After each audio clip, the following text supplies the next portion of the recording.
جاگ اٹھے ہیں اہل سنت، گونج اٹھا یہ نعرہ ہے، دور ہٹو اے دشمن ملت، پاکستان ہمارا ہے۔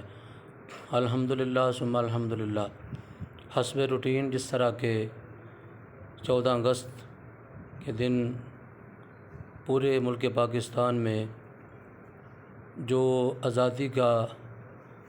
اظہار کیا جاتا ہے، ریلیاں نکالی جاتی ہیں اور نظریہ پاکستان کے نام پر ریلیاں نکالی جاتی ہیں، تو ہماری سیاسی اور مذہبی جماعت تحریک جو کہ ہر ضلعی سطح پہ اور ڈویژن سطح پہ، صوبائی سطح پہ اپنے ملک و ملت کے ساتھ اظہار محبت کرتے ہوئے ریلیوں کا اہتمام کرتی ہے۔ تو اس دفعہ بھی انشاءاللہ 14 اگست 2025 کو پورے ملک پاکستان میں انشاءاللہ العزیز ہماری تحریک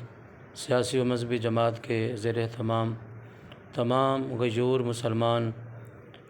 ان ریلیوں کے اندر شرکت فرمائیں اور نظریہ پاکستان سے اظہار وفا کریں، کیونکہ نظریہ پاکستان کی اس وقت بہت زیادہ ضرورت ہے، اور انشاءاللہ العزیز اللہ تبارک و تعالیٰ نے چاہا تو ایک وقت ایسا بھی آئے گا کہ ملک پاکستان کے اندر نظام مصطفیٰ کا سورج طلوع ہوتا ہوا ہم دیکھیں گے، یا الحمدللہ ہماری نسلوں کو اللہ تبارک و تعالیٰ دیکھنا نصیب فرمائے گا۔ تو اپنے بچوں کو ساتھ لے کے آئیں، سیلیبریشن کریں، بچوں کو ساتھ لے کے آئیں، ریلیوں کے اندر شرکت کریں، تاکہ ایک زندہ قوم سے ہمارا جو ہے وہ ایک تشبیہ دی جا سکے کہ اپنے ملک سے، اپنے وطن سے محبت کرنے والی قوم ہے۔ اللہ تبارک و تعالی ہمارے ملک و ملت کو تا صبح قیامت آباد و شاد رکھے۔ اللہ رب العالمین شہدائے پاکستان کی شہادتوں کو قبول فرما کے خالق قدوس ان کے اس نظریہ اور مشن جس مقصد کے لیے پاکستان بنا تھا کہ پاکستان کا مطلب کیا،